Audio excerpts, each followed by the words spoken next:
Sozopol's fortress once held back empires. Now it's conquered by several restaurants.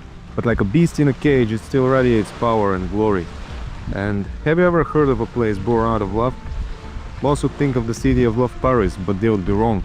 According to local legend, there's an ancient town near Sozopol with exactly such mythical origins. Stick with me, you're about to see it. It is what it is.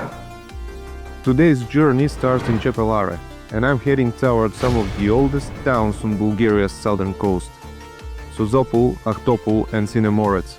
We'll explore ancient fortresses, a lighthouse, and the so-called rock ships once used by pirates to trap ships along the cliffs. Let's hit the road. See you right here.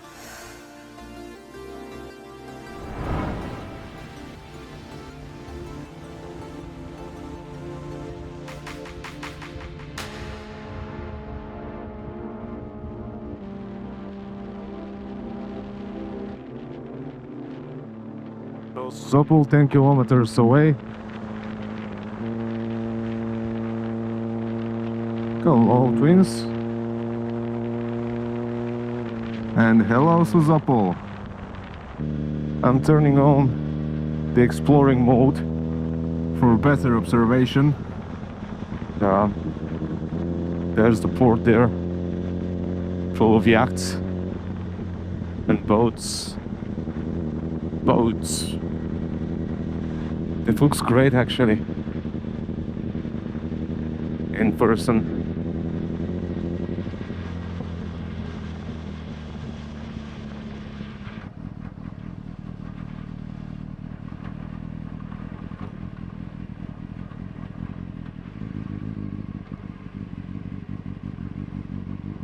Yay!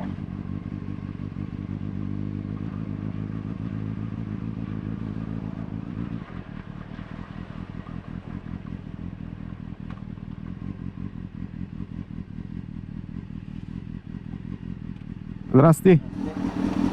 Може да минеш оттам. Така ли? Да обиколиш. Без да тегля билет? Не, без. То няма билети, мотори не отчита. Оттам ще можеш да минеш ли оттам? По-скоро от тук, че е там нещо тясно. Аз ще отида до крепостта. Добре, не, с мотора няма спорта. Добре.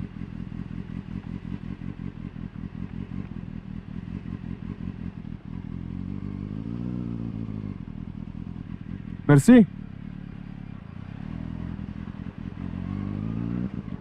Well, it turns out that they don't charge motorcycles, which is cool. It's a lot better. I did not expect that.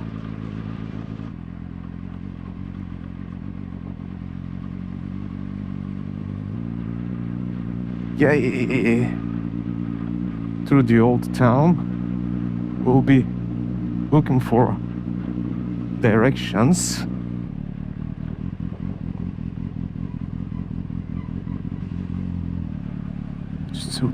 John.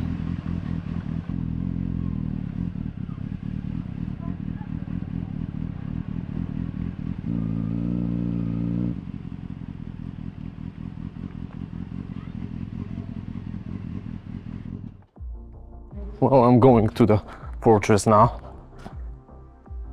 It's ahead, that's the path, the whole path. And that's the fortress ahead.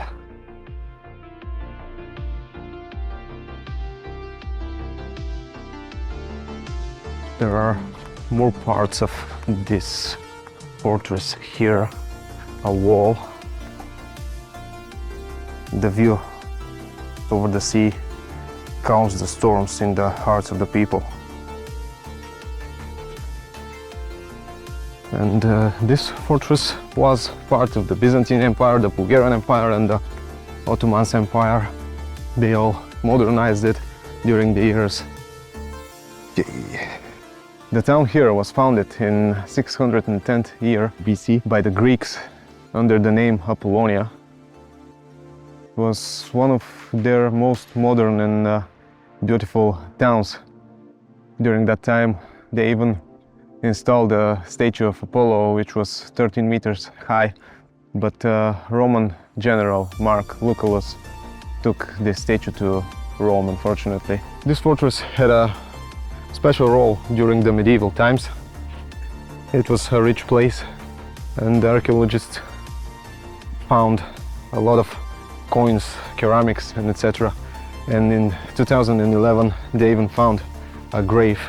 In this case was famous under the name the vampire grave, because they found a body with stake stuck in its chest, and that's how our ancestors used to kill the vampires. I like the fortress. It's full of restaurants right now, and you can eat some delicious seafood and have wonderful views.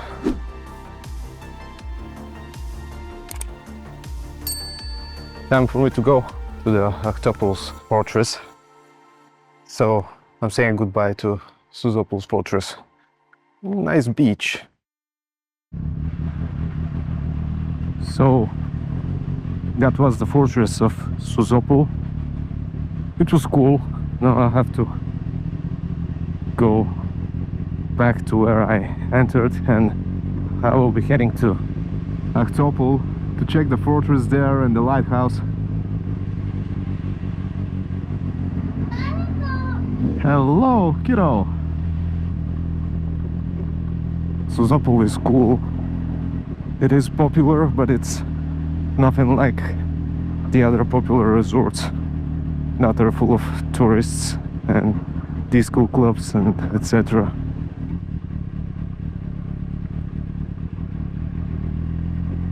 The port.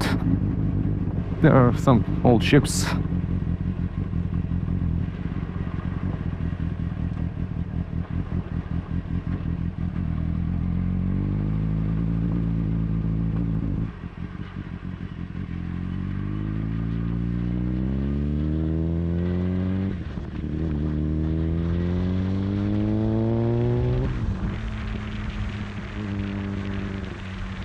Oh, a snake. Anyway, so ahead on this route is the famous beach called the Driver's Beach. And here it is, the Driver's Beach.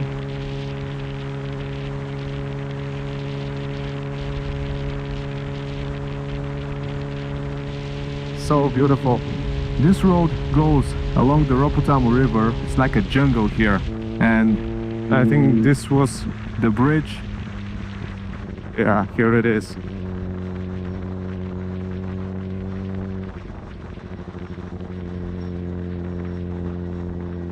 There are boats. You can hire them. Sarajevo, Ahtopol, 22 kilometers. Yep. That's where I'm going. Ahtopol. And the lighthouse. Don't forget the lighthouse. So this is Ahtopol. Okay, I should go forward. Yeah. Where is the fortress? Actually, the northern gate is there. That's what I know for sure. I'll pass briefly through the other parts of the fortress.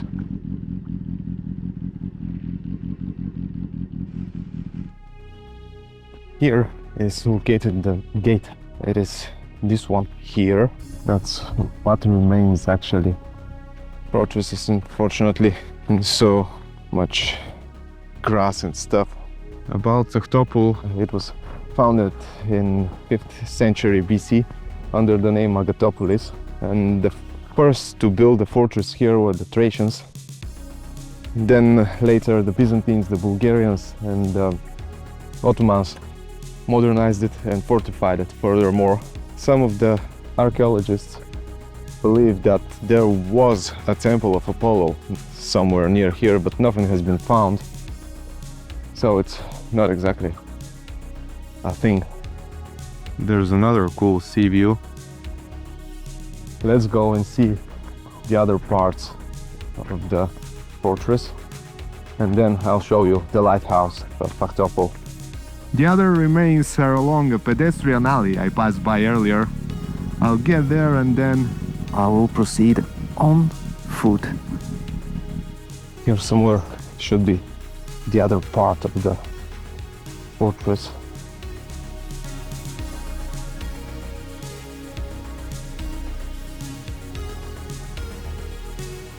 That here is probably the last part in this area. Here you can see the port of Ahtopol. Nice. Okay, time to go to the lighthouse.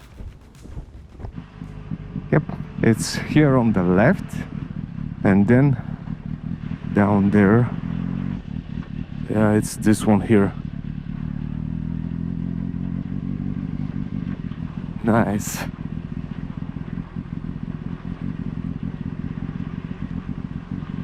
And that's the lighthouse over there. I can go to the stairs, then up there, and yeah. Oh, a glass. Not a glass of wine though. Yep. Ready to go. Ready to go, ready to go, ready to go. Okay, I'm almost at the lighthouse. Now I will walk the path. It is strange and narrow. The lighthouse isn't that big, but it is visible at 20 kilometers. It's good that the rocks are dry, because otherwise they would be slippery, I guess. The lighthouse started its duty in 1932. It consists of an 8-meter high tower with a 3-meter iron prism on top, and its location makes it really hard to maintain. Leave the helmet here.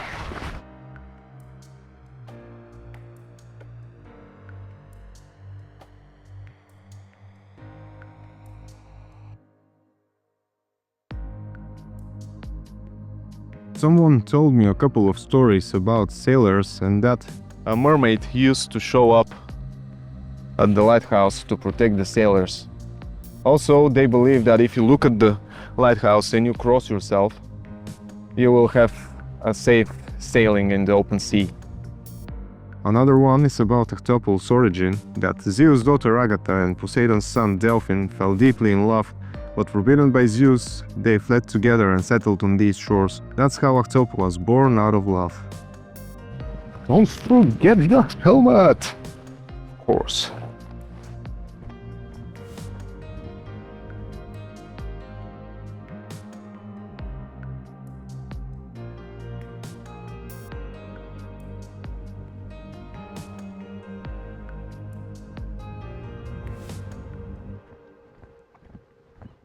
Oh. So the fortress is actually merged with the city now, and the lighthouse looks like something mysterious. It is quite cool. And I passed along the port here. I'm pleased. It's nice. And I like the fact that there are no tourists yet, so I'm here in the best possible time. This church is so shiny. It smells like cooked fish. I love fish.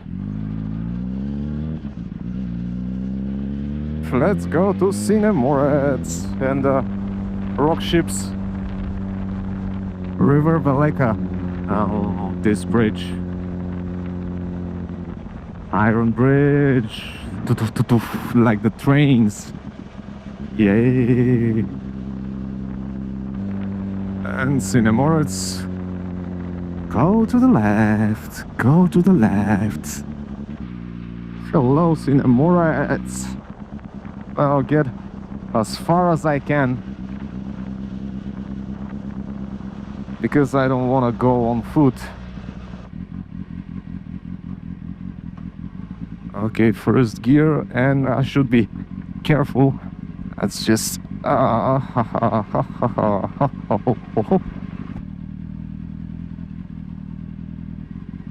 Uh-oh, uh-oh.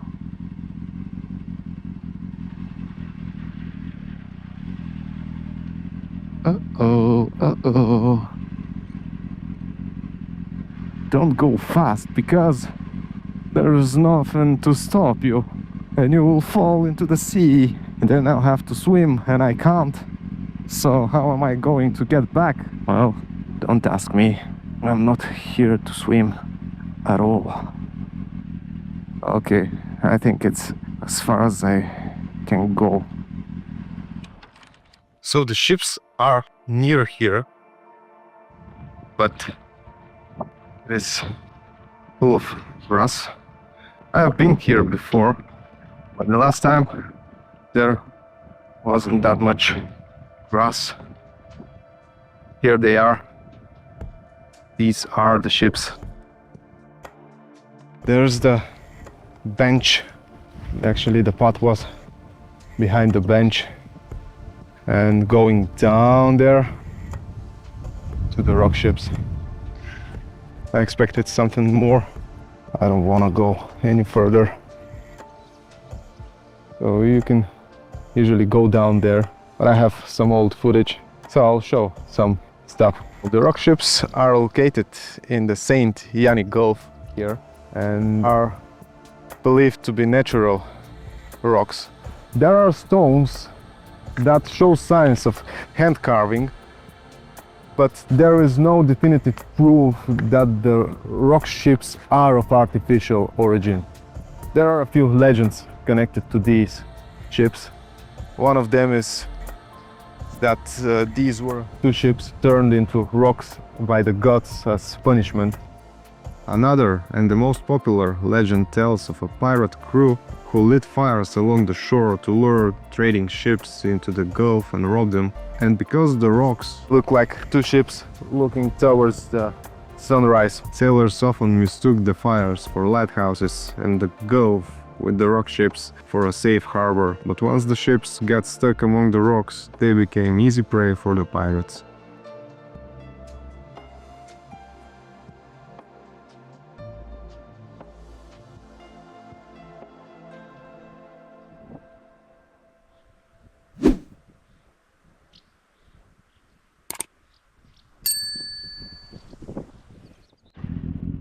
Well, these were the rock ships of Sinemorets, a cool place.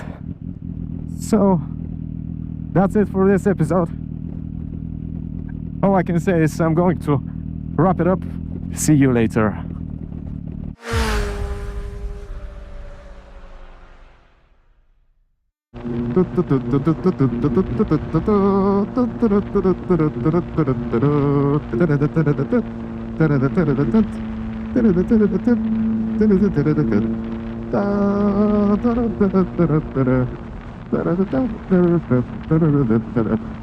Oh.